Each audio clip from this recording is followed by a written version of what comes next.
Today, I got a request for dating advice. But the thing is, I've been so I'm prefacing with this because I've been happily married for 10 years.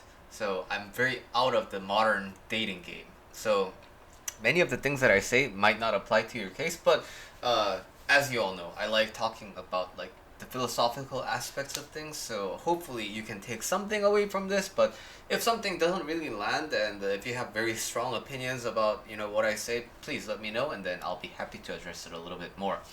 So, in terms of dating, I think the really important thing is dating is a more than you think. Dating is a very big umbrella term.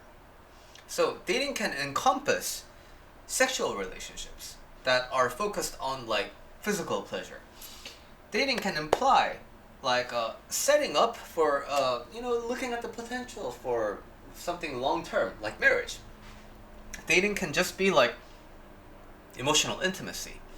Dating can be like being a kind of a life companion for whatever you do in the future.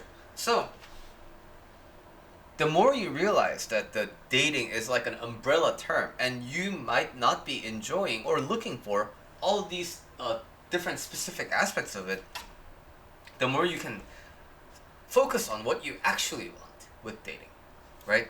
So if I'm recollecting on my life, I think what I wanted out of dating first and foremost was relieving this feeling of loneliness, right?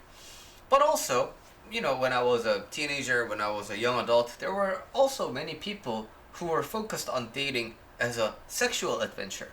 Now, at the time, I was being all high and mighty, and I was like, oh, that's not the way to live, blah, blah, blah. But since then, I've, come across a lot of different types of beliefs, and I can see that, that's a perfectly fine way to live, right?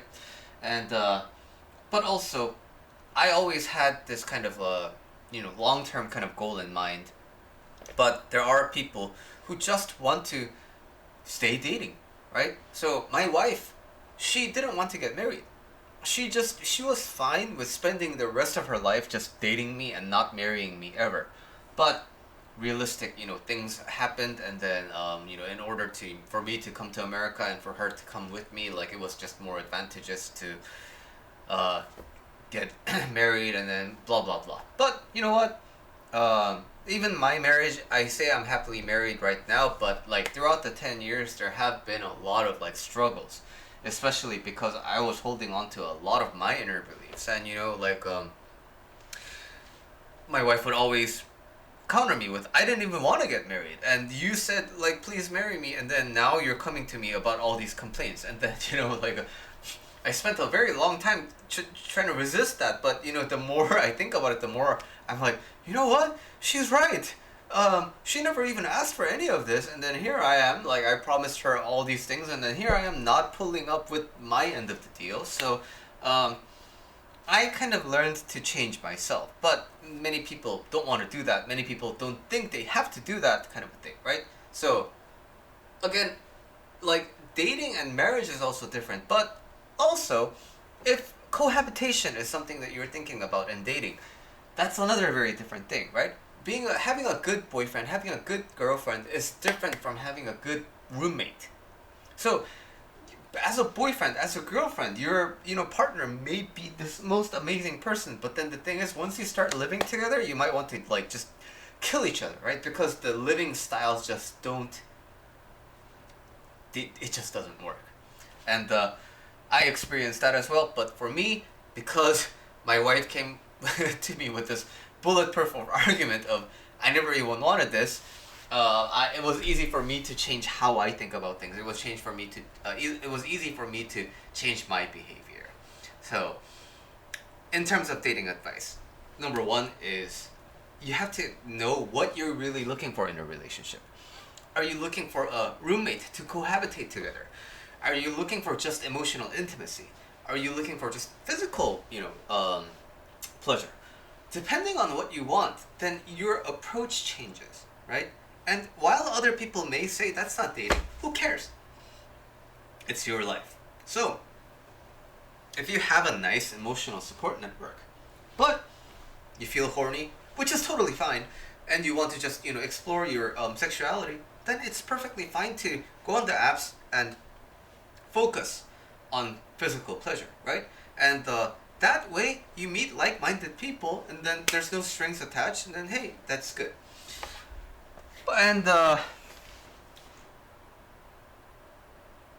so basically, I think sexual pleasure is a kind of a specific use case, but for other things, I would argue that finding out if you can be good friends first, and then when you like it, taking the next step to the relationship is it just makes more sense than trying to rush into a relationship when you don't know that you're gonna be good friends to begin with. So when people aren't clear about what they want in a dating situation, someone may be very physically attractive to me, right? They may check all the boxes about what I'm attracted by, and then turns out we wanted to date because of the physical features, but then emotionally we're not compatible at all. So these things tend to happen. So if it's going to be emotional intimacy, why not take the safer route of getting to know this person and see if they're a good friend first, and then if you want, move on to the next kind of a phase. But the most common counter argument to that is, but what if because I stalled, they're taken? That's fine, because this kind of a thinking process only becomes a problem when you believe you have limited time, and when you believe that you have a limited number of people who are willing to talk to you. But when you come to understand that in the global universal sense, you're not that great, but also you're not that bad. So is everybody else, except for some statistical anomalies, right? Do you know at least one person who just freakishly looks good? And in a small percentage of those freakishly good-looking people, there's also people with freakishly good personality traits, right? It's very unfair. But you have to realize those are statistical anomalies. But if you compare yourself to a statistical anomaly, of course you feel bad, right? So, but the thing is, even disregarding those statistical anomalies, you will have a lot of potential people because you are in the wider pool of people, right? And so to recap, number one, be focused on what priority you have in terms of dating. Number two, try to make friends first instead of diving head first into dating first. And then thirdly, I think what's important is we were just talking about this with some coworkers recently, but when you're on the apps, it can be very reductive. So when you work, your work doesn't discriminate against shorter people, with people with receding hairlines, people who are, I don't know, on the chubbier side, right? You get to meet a lot of different people in organic situations like work, unless you're a model or something, I don't know. But dating, you have dating apps, you have a choice in who you want to be mingling with. You can ask height, you can ask preferences, and then you can pre-filter, right? So while that has its advantages, Buddhism, right? We want to focus on the middle way. If you just insist on meeting people organically, then you know what? Maybe you could use some bit of a personalized, customized approach to meeting people. But if you're solely depending on dating apps, then it might be good to look at more organic ways of meeting people.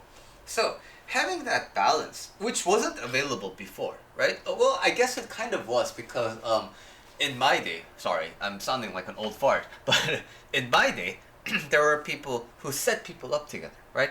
So before it was more like, are you set up by other people or are you meeting people organically? But now I think you have more control in your hands. So are you meeting people on the apps or are you meeting people organically? Having, I think, a healthy balance of that to, again, not focus on dating so much, but focus on building a close relationship with some very, very cool people, I think is very important. And this is kind of a side note that's not really related to just dating, but overall social relationships in general. But I think it's so important to be open to new experiences. I think it's so important to be open to new people. And that doesn't just mean you being interested in other people. That's one side of openness. But also I think it's very important for you to be open to other people. When people ask you like, so what are your hobbies? You don't just stop at, oh, I like, hiking, but you give them a little bit more, and recently I went to hike the Hollywood trails to see the Hollywood sign in Los Angeles, and I thought that was a very touristy thing to do, but then you know what, when I did it, it was a pretty fun hike, and it was nice to get a reminder that I live in LA. By the way, I did nothing of that, but I'm just giving you a hypothetical example of what it means to be open, right? What kind of food do you like? Well, I like Korean food. There's a very big difference between that versus I like Korean food, but I grew up in Orange County. This is actually about me. So I have a lot of influences around Orange County. So I like Korean food, but also I like Vietnamese food. I also like Thai food. I also like Mexican food. So I think my palate has been really influenced by the food scene of the Orange County in California. So that's very, again, different from just saying I like Korean food, right? It gives you a more context around your preferences and such. So again, to summarize, number one, be specific about what you want inside of dating. Number two, I forget the order, but focus on close relationship first, and number three, have a balance between organic and more customized, and lastly, it's important to be open to other people. So hope that helps in your dating journey.